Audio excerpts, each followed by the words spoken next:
Langkah-langkah mengaudit sistem operasi Windows. Yang pertama, pengaturan dan kontrol umum.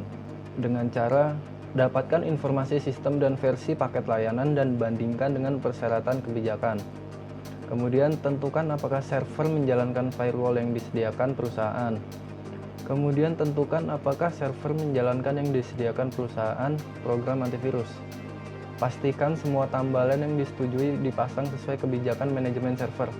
Dan tentukan apakah server menjalankan solusi manajemen patch yang disediakan perusahaan. Yang kedua ada tinjau layanan, aplikasi yang diinstal, dan tugas terjadwal. Yaitu dengan cara tentukan layanan apa yang diaktifkan pada sistem dan memvalidasi kebutuhan mereka dengan administrator sistem.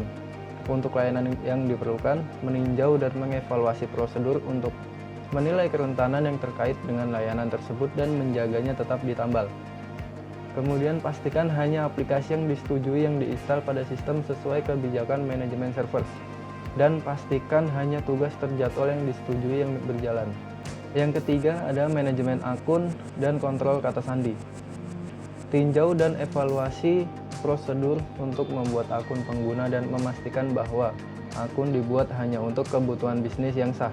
Tinjau dan evaluasi proses untuk memastikan akun itu dihapus atau dinonaktifkan secara tepat waktu jika terjadi pemutusan hubungan kerja atau perubahan pekerjaan. Kemudian pastikan bahwa semua pengguna dibuat di tingkat domain dan jelas beranotasi di direktori aktif. Setiap pengguna harus dilacak kepada karyawan atau tim tertentu. Tinjau dan evaluasi penggunaan kelompok dan tentukan pembatasan penggunaannya.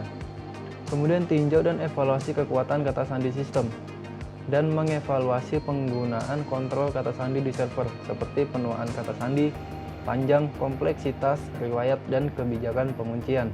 Yang keempat ada tinjau hak pengguna dan opsi keamanan. Microsoft memberikan kemampuan yang kuat untuk mengkonfigurasi hak pengguna dan opsi keamanan. Ini hanya efektif jika dikonfigurasi dengan benar. Dengan cara tinjau dan evaluasi pengguna hak dan keamanan pengguna opsi yang ditetapkan untuk elemen-elemen dalam pengaturan kebijakan keamanan. Yang kelima ada keamanan dan kontrol jaringan.